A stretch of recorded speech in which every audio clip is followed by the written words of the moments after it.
నీ పేరే పలవరించే నాలోని ఆశలు మౌనాన్నే ఆశ్రయించే ఎన్నెన్నో ఊసులు తెరిచిన కనులే కలలకు నెలవై కదలని పెదవే కవితలు చదివే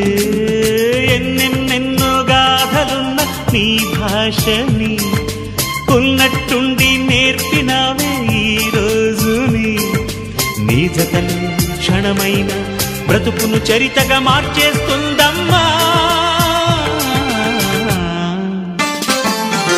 గుండె నిండా గుడి గంటలు గువ్వల గొంతులు ఎన్నో మోగుతుంటే కళ్ళ నిండా సంక్రాంతులు సంధ్యాకాంతులు శుభాకాంక్షలంటే వెంటనే